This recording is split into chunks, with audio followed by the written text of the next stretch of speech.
मीरपुर माथलो में फ़हीम मज़ारी की खबर मूजिब मीरपुर माथलो वेझो जरवार हाई स्कूल में 9 ऐं 10 क्लास के पेपरन दौरान ॿाहिरां ओबाश छोकरन कापी कराइण के बहाने ब्लॉक में दाख़िल थी शागिर्दनि खे हिरासां कयो।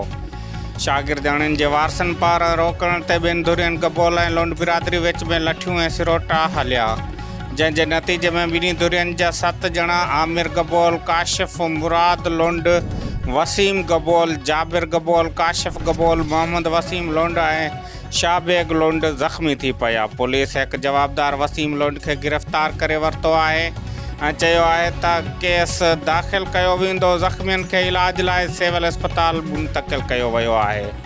शागिर्दनि जे वारिस बशीर गबोल जो चवणु आहे त नौजवान दरी में तंग करे रहियो हो ऐं रोकण ते हमिलो कयो वियो, जॾहिं त जवाबदार वसीम लोंड इल्ज़ामनि खे बेबुनियाद करार ॾेई छॾियो आहे। स्कूल के हेड मास्टर अब्दुल हकीम भुट्टो चयो त झेड़ो स्कूल का ॿाहिरि थियो आहे ऐं मूं इंतज़ामिया के सिक्योरिटी सख़्त करण लाइ लिखी छॾियो आहे।